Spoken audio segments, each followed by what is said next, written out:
Bismillahirrahmanirrahim. Assalamualaikum warahmatullahi taala wabarakatuh. Perkenalkan, nama saya Agung Saputra dengan NIM 2510200019. Saya dari Prodi Pendidikan Bahasa Arab. Pada kesempatan kali ini akan memenuhi salah satu tugas mata kuliah saya, yaitu Filsafat Kependidikan Islam, dengan tugas yaitu membuat video monolog atau video pembelajaran. Ada 7 pertanyaan yang akan menjadi pembahasan kita kali ini, yang insya Allah saya akan jawab sesuai dengan pemahaman saya. Baik, langsung saja dari pertanyaan yang pertama, yaitu bagaimana tujuan pendidikan Islam dengan kurikulum sekarang? Apakah sudah selaras? Lantas alasannya apa? Baik, perlu kita pahami apa tujuan pendidikan Islam itu. Tujuan pendidikan Islam telah diterangkan oleh para ulama, yaitu ingin membentuk, dalam bahasa Arab disebut insanul kamil, yaitu yang pertama berkepribadian, keimanan yang kuat. Yang kedua yaitu berakhlak, dan yang ketiga yaitu berilmu. Kapan bisa tercapainya ini tujuan pendidikan Islam? Ketiga karakter ini atau ketiga hal ini, ketika ketika peserta didik sudah mampu menjalankan yang namanya proses pembelajaran yang kondusif ataupun baik. Baik, bagaimana dengan kurikulum sekarang? Adapun kurikulum sekarang adalah dirancang untuk agar mencapai tujuan pendidikan tadi. Pertanyaannya, apakah sudah selaras dan apa alasan saya? Menurut saya sudah selaras, karena kurikulum sudah memfasilitasi atau menjadi wadah agar tujuan pendidikan Islam itu tercapai. Contohnya adalah pembelajaran agama, pembelajaran umum, atau penanaman moral. Itu sudah diterapkan oleh kurikulum itu sendiri. Maka adapun ketidakselarasan di bagian implementasinya kalau menurut saya, karena masih kurangnya di pendidikan sekarang yang belum mengetahui hakikat tujuan pendidikan Islam itu. Maka itu yang menurut saya tidak sejalan. Yang paling problematika sekarang adalah adanya dikotomi ilmu umum dan ilmu agama. Baik, itu pertanyaan yang pertama. Adapun pertanyaan yang kedua menurut saya yaitu apa kelebihan metode ceramah dan apa kelemahannya?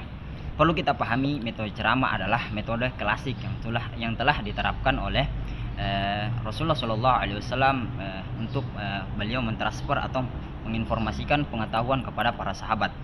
Maka masih relevan dan masih efisien di sekarang ini. Adapun kelebihannya daripada metode ceramah ialah, menurut saya itu dapat membantu seorang guru untuk menerapkan materi yang jumlahnya banyak, tapi SKS dalam pembelajaran itu sedikit. Maka menurut saya metode ceramah sangat membantu untuk hal pentransferan informasi tadi.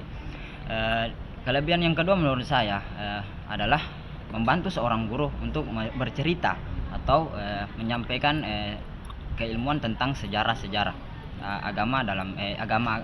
sejarah-sejarah dalam agama Islam. Menurut saya metode ceramah sangat membantu pembelajaran ini.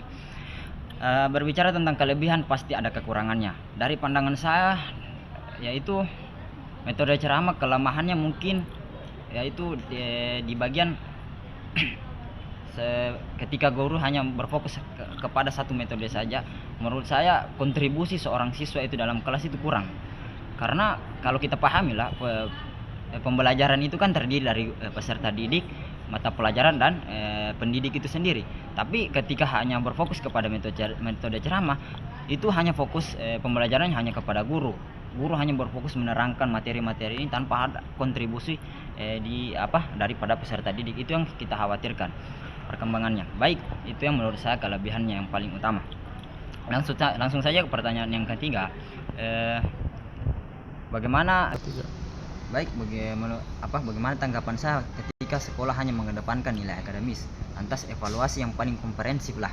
Menurut saya ada 3 evaluasi yang paling bagus. Yang pertama dalam aspek pengetahuan, yang dimana guru bukan hanya menjadi proses fasilitator atau transferan ilmu saja, akan tetapi ada namanya guru berperan dalam pengembangan seorang anak. Ketika guru sudah telah menyampaikan, di samping itu guru harus mengembangkan apa yang menjadi teori tadi. Aspek yang kedua adalah menurut saya adalah aspek sikap. Aspek sikap, yang dimana seorang guru berperan penting untuk menanamkan nilai-nilai atau moral-moral atau norma-norma kebaikan ke dalam diri peserta didik, diantaranya nilai kejujuran, kedisiplinan, amanah, Tawadu yang intinya nilainya baiklah dalam pendidikan Islam. Itu aspek yang kedua. Adapun evaluasi aspek yang ketiga menurut saya adalah aspek perilaku, yang dimana seorang anak ketika seorang peserta pendidik ketika telah mengajarkan ilmu ini, hendaknya ada contoh lah, atau bagaimana seorang anak itu diarahkan agar bisa mempraktekkan apa yang mereka dapatkan di forum kelas tadi. Contohnya ketika kita telah mengajarkan guru agama telah mengajarkan fikih lah, bagaimana guru harus membangun atau mengarahkan anak itu menggunakan fikihnya tadi di sesuatu yang di tempatnya lah, begitu menurut saya. Dari pertanyaan ketiga, adapun pertanyaan yang keempat mengenai tentang ketiga lingkungan pendidikan dalam membentuk karakter anak, apa peran mereka masing-masing. Baik, langsung saja. Peran keluarga adalah peran yang dimana paling utama dalam pembentukan karakter anak, karena dalam Islam contohnya Nabi Shallallahu Alaihi Wasallam telah mengajarkan kepada kita bahwasanya Nabi telah memerintahkan, atau Nabi sendiri yang telah mengajarkan bahwasanya masa yang paling utama untuk menanamkan tauhid adalah masa masa anak-anak, yang dimana peran keluarga sangat berperan penting itu menanamkan yang namanya tauhid, fondasi keimanan dan ketakwaan. Adapun peran sekolah adalah untuk mengembangkan apa yang anak dapat di lingkungan keluarga tadi, itu peran sekolah. Dan bagaimana juga peran sekolah adalah proses pentransferan ilmu pengetahuan, baik itu bersifat umum maupun bersifat agama. Itu. Adapun peran masyarakat adalah yang dapat saya pahami adalah sebagai tempat implementasi dari apa yang mereka dapatkan di lingkungan keluarga maupun lingkungan sekolah. Baik. Itu keterkaitan antara ketiga lingkungan tadi. Pertanyaan yang kelima, yaitu bagaimana konsep Imam Al-Ghazali yang menempatkan akhlak sebagai tujuan pendidikan beliau, apakah masih relevansi dengan memiliki relevansinya dengan era sekarang? Baik, saya jawab sesuai dengan pemahaman saya. Di dalam kitab Ihya Ulumuddin, Imam Al-Ghazali mempunyai alasan mengapa akhlak beliau tetapkan sebagai prioritas, karena beliau mengatakan bahwasanya pendidikan bukan hanya tempat untuk proses belajar mengajar, tapi yang paling penting adalah pembentukan moralitas, pembentukan akhlak agar manusia agar tujuan pendidikan Islam yang tadi yang saya bahas di awal adalah yang pertama beriman, yang kedua berakhlak, dan yang ketiga berilmu. Baik, apakah dan tujuan pendidikan Islam menurut Imam Al-Ghazali juga adalah taqarrub ilallah, mendekatkan diri kepada Allah. Bagaimana kita bisa mendekatkan diri kepada Allah sedangkan kita hablum minallah itu kurang, dan hablum minannas kita juga kurang. Baik, akhlak sangat penting dalam pembelajaran. Maka menurut saya masih sangat relevan, apalagi sekarang ini kan kita di fase yang betul-betul moralitas para peserta didik itu sangat jauh daripada tujuan pendidikan Islam. Di antaranya adalah kita di era sekarang adalah maraknya konten-konten negatif yang diterima oleh para pemuda atau para peserta didik secara instan. Maka hadirnya akhlak adalah mengarahkan atau mengatur pola atau cara agar anak mengelola informasi di handphone atau media digital lainnya. Begitu menurut saya, akhlak hadir untuk mengarahkan atau membantu. Konteks kecilnya adalah begini, mengapa akhlak sangat penting dalam pembelajaran? Buat apa kita berilmu tapi tidak ada akhlak dalam penerapan ilmu tadi? Contohnya Indonesia kan negara yang makmur, tapi kalau kita negara yang ibaratnya kekayaan alamnya sangatlah banyak, akan tapi dari segi kemakmuran, kekayaan dari masyarakatnya itu kurang lah, keadilan juga kurang. Padahal kita dipimpin oleh banyaknya kementerian, banyaknya orang-orang yang menduduki kursi-kursi DPR. Mereka orang-orang yang berintelektual, tapi apa yang menyebabkan ketidakadilan tidak merata itu menurut saya adalah kurangnya keadilan atau ilmu-ilmu tentang moralitas, tentang keadilan itu tadi.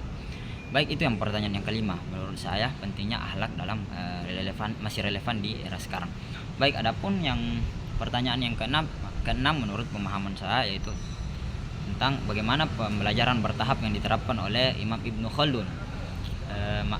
Apa dampaknya? Baik, Imam Ibnu Khaldun menerapkan pembelajaran bertahap karena beliau mempunyai alasan bahwasanya manusia itu memiliki akal yang ibaratnya mengelola informasi itu sedikit demi sedikit. Maksudnya akal itu mempunyai keterbatasan lah dalam memilih atau menerima informasi. Kalau informasi itu langsung diberikan secara banyak kepada akal itu, maka kata Imam Ibnu Khaldun itu sulit atau ibaratnya akan memberikan dampak negatif lah dalam pemikiran atau rasionalitas manusia tadi.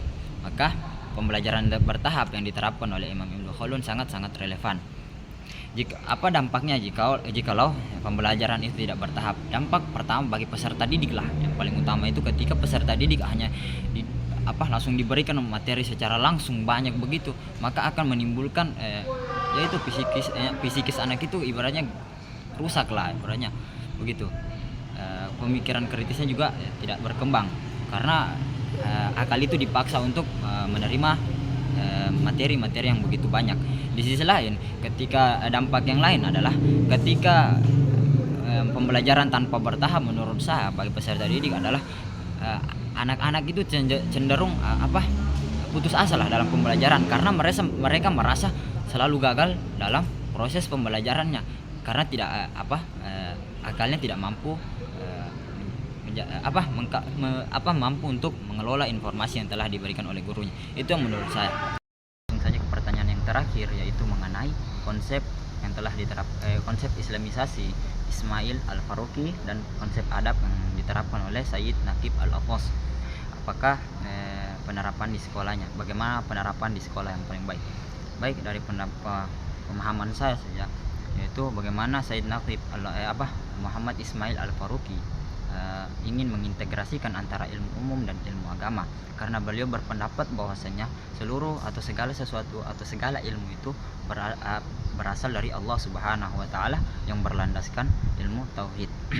Maka konsep yang diterapkan di sekolah contohnya ini adalah kurikulum yang terintegrasi, yang dimana ketika seorang guru telah mengajarkan sains lah, hendaknya ada penjelasan ketersinambungan antara ilmu sains tadi dengan nilai-nilai agama. Contohnya penemuan cahaya lah, atau bagaimana konteks cahaya itu dikaitkan dengan ayat kauniyah seperti Quran surah An-Nur gitu. Adapun menurut saya di bagian Sayyid Naqib Al-Athos menerapkan konsep adab, beliau berpendapat bahwasanya tujuan pendidikan sekarang hanya mengedepankan nilai akademis saja tanpa harus memperhatikan adab. Padahal adab sangat penting dalam pembentukan karakter setiap anak itu. Maka penerapan di sekolah yang paling cocok menurut saya adalah bagaimana anak-anak itu tetap diarahkan untuk senantiasa mengimplementasikan atau diajarkan mereka adab-adab kepada guru mereka. Contohnya ketika anak sudah diajarkan tentang sopan santun, bagaimana cara berperilaku kepada yang lebih tua, kepada orang tua, kepada kesebayanya maupun kepada teman-temannya, itu yang paling menurut saya paling bagus lah untuk diajarkan dalam implementasi pembentukan adab. Maka kesimpulannya adalah kedua pemahaman ini atau konsep ini saling berketerkaitan, yang dimana Ismail Al-Faruqi menerapkan bagaimana pengajaran itu dan Sayyid Naqib Al-Athos menerapkan bagaimana konsep pembelajaran. Itulah tadi pemahaman saya tentang tugas atau pertanyaan yang terakhir. Baik, inilah akhir daripada video menurut saya, dimana semoga bermanfaat bagi saya pribadi. Dan akhir kata, assalamualaikum warahmatullahi wabarakatuh.